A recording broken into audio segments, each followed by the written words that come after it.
बिस्मिल्लाहिर्रहमानिर्रहीम। अस्सलाम वालेकुम नाज़रीन, welcome to my YouTube channel. नाज़रीन, जो इस टाइम फलस्तीन के अंदर से खबरें आ रही हैं वो बहुत ही खतरनाक हैं और जो सूरत-ए-हाल है वो पूरी इंसानियत को जो है वो झंझोड़ने वाली है। नाज़रीन, जिस तरह आपने देखा होगा कि फलस्तीन के अंदर जो है इस टाइम शदीद तरीन कैद साली है। बच्चे जो है वो भूख की वजह से मर रहे हैं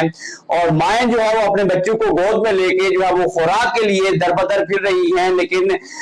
खुराक जो है वो नापाक हो चुकी है फलस्तीन के अंदर। तो नाज़रीन,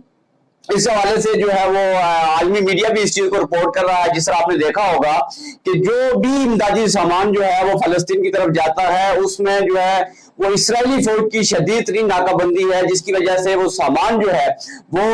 जो रोक लिया जाता है, बल्कि कई टन सामान जो है वो नाकाबंदी में जो है वो रोका गया, वही जो है वो गल सड़ गया। तो नाज़रीन, इस टाइम जो सिचुएशन है फलस्तीन के अंदर, ना कोई हॉस्पिटलों के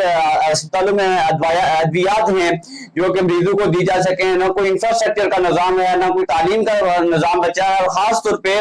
जो बुनियादी जरूरियात हैं, खुराक जो है ये नापाक हो चुकी है और एक तरह की कैद साली है। और जो आलमी मीडिया जो है वो रिपोर्ट कर रहा है इसके मुताबिक जो है हजारों बच्चे जो है वो इस टाइम जो है वो शदीद ग़िज़ाई किल्लत का शिकार है, जिनमें से कई की हलाकतें भी हो चुकी हैं। तो नाज़रीन, ये जुल्म बरियत ना सिर्फ जो है वो पूरी इंसानियत के मुंह पर तमाचा है, बल्कि जो इसराइली रियासत है जिसको जो है वो दहशतगर्द डिक्लेयर हो जाना चाहिए था, उसने जो है वो जुल्म सितम की इंतहा कर दी है फलस्तीनियों के ऊपर। जिस तरह आपने देखा होगा कि पहले उसने अमेरिका की मदद से फलस्तीनियों के ऊपर जुल्म सितम किया और जिसमें पूरी आलमी बरादरी जो है वो खामोश रही और न कोई